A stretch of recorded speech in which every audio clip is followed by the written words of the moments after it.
M News కి స్వాగతం. కపిలేశ్వరపురం మండలం వడ్లమూరు గ్రామంలో నూతనంగా నిర్మించిన వైఎస్ఆర్ ఆరోగ్య కేంద్రం శెట్టి బల్జ రజక సామాజిక భవనాలను ఎమ్మెల్సీ తోట త్రిమూర్తులు ప్రారంభించిన అనంతరం నిరసన మెట్ట వడ్లమూరు గ్రామ డ్వాక్రా మహిళలకు 4వ విడత వైఎస్ఆర్ ఆసరా చెక్కులు పంపిణీ చేశారు. ఈ సందర్భంగా సర్పంచ్ చుండ్రు మంగయ్యమ్మ చిట్టిబాబు అధ్యక్షతన జరిగిన సభలో ఎమ్మెల్సీ తోట త్రిమూర్తులు మాట్లాడుతూ ఇచ్చిన హామీ మేరకు డ్వాక్రా మహిళలకు ఇప్పటి వరకు 4 విడతలుగా ఆసరా నిధులు మంజూరు చేసిన ఏపీ సీఎం జగన్ మహిళల పక్షపాతిగా మన్నన పొందారని తోట కొనియాడారు. గ్రామాల్లో మౌలిక వసతులు కల్పిస్తూ మరోవైపు పేదరిక నిర్మూలనకు సంక్షేమ ఫలాలు అందిస్తున్న ఏకైక ముఖ్యమంత్రి అని తోట పేర్కొన్నారు. ఈ కార్యక్రమంలో ఎంపీపీ మేడిచెట్టి సత్యవేణి, దుర్గారావు, జెడ్పీటీసీ పుట్టపొడి అబ్బు, సిరివరపు శ్రీనివాసరావు, నాయకులు పల్లివెల మధు, శీలం గోవింద్, మండపేట ఎంపీపీ ఉండబట్ల వాసు, ఎంపీటీఓ రామకృష్ణారెడ్డి తదితరులు పాల్గొన్నారు.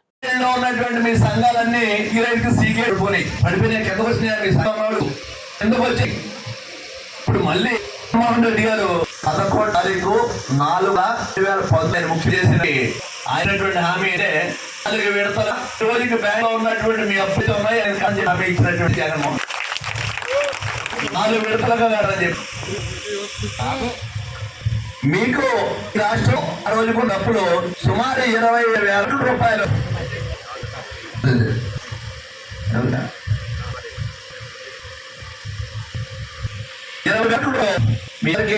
చెప్పిన వ్యక్తి అందరూ రుణమాఫీ రుణమాఫీ ఆయన ఏంటంటే ఎన్నికలు కాబట్టి ఏప్రిల్ నెలకు వస్తుంది నెలలో మార్చిని 3,000, 3,000, 5,000, 10,000 రూపాయలు మీ అకౌంట్లో వేసాడు. దానికి పసుపు అని పేరు పెట్టాడు. చాలా పసుపు కుంకుమ 2 రోజులకి అందరికీ రకమైనటువంటి ఉంటుంది బాగుండాలని చెప్పుకుంటారు కాబట్టి ఆ విధంగా ఎన్నిక ఓట్లు వేసి డబ్బులు ఆపి చంద్రబాబు నాయుడు గారు మీరు నిజంగా వాళ్ళని డబ్బులు ఇచ్చేటప్పుడు మీరు అందరూ 23 గారు 2019 ముఖ్యమంత్రి తర్వాత మేనిఫెస్టోలు అనేది ఒక బాధ్యతగా బయట కురానగా మన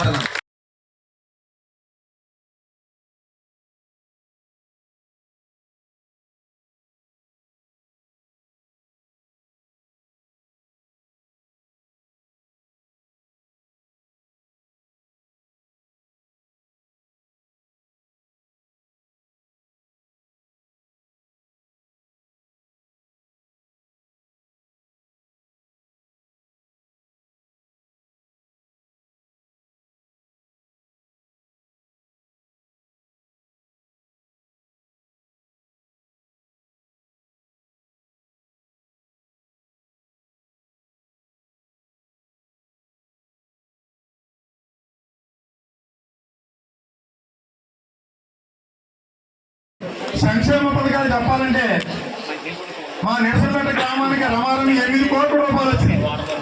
ఒకసారి నేను లెక్కేసుకోండి. మన తెలుగుదేశం ఎమ్మెల్యే గారు వచ్చి మన ఊళ్ళో బోర్డు పెట్టాడు. ఆయన 15 సంవత్సరాల బట్టి ఎమ్మెల్యే ఉన్నాడు. ఆయన 87 లక్షల రూపాయలు అభివృద్ధి పనులు చేశారని బోర్డు పెట్టుకున్నాడు. ఆయన ఇప్పుడు మీ 2.5 సంవత్సరాల్లో రమారమి 1 కోటి రూపాయల అభివృద్ధి పనులు చూసి చేసాం. అలాగే మా గ్రామంలో ప్రతి కుటుంబానికి కూడా టోటల్ గా ఈ రమారమి 8 కోట్ల రూపాయలు వచ్చింది. మీరు ఒకటి గ్రహించండి. ఇంకా కొంతమంది ఏదేదో మాట్లాడుతున్నారు. ప్రతి కుటుంబానికి ఇవ్వడం జరిగింది.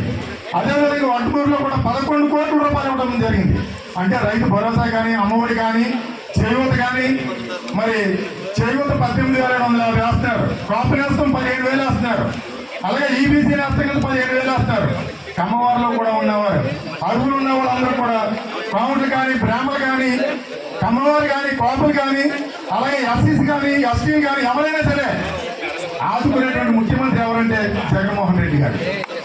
మీరు ఇంత ఆనందంగా ఉండటానికి కారణం ఆర్థికంగా పుంజుకోబట్టే మనం సంతోషంగా ఉన్నాం. ప్రతి కుటుంబాన్ని కూడా ఆదుకునే వ్యక్తి మన జగన్మోహన్ రెడ్డి గారు. కానీ మన నియోజకవర్గం మన ఎమ్మెల్సీ తోట త్రిమూర్తులు గారు వచ్చిన తర్వాత కృషి మేళ ప్రతి గ్రామంలో కూడా ఎన్నో అభివృద్ధి పనులు జరిగినాయి. గత 15 సంవత్సరాల మధ్య జరిగినటువంటి పనులు ఈయన వచ్చిన తర్వాత 5 సంవత్సరాల్లో ప్రతి గ్రామంలో కూడా ఎన్నో బిల్డింగ్లు కట్టడం జరిగింది, ఎన్నో రోడ్లు వేయడం జరిగింది, ఎన్నో డ్రైన్లు కట్టడం జరిగింది. మీరు చూస్తున్నారు. రేపు రాబోయే రోజుల్లో తోట త్రిమూర్తులు గారు మన ఎమ్మెల్యేగా పోటీ చేస్తారు. మనందరం అత్యధిక మెజార్టీ ఇవ్వాలి. ప్రతి గ్రామంలో కూడా ఇవాళ వడ్లమూరులో ఇంత సంతోషకరమైన మీటింగ్ ఎప్పుడు చూడలేదు. ప్రతి అక్క చెల్లెమ్మ మరిన్ని వార్తా విశేషాల కోసం M News ని సబ్స్క్రైబ్ చేయండి, మీ మిత్రులకు షేర్ చేయండి.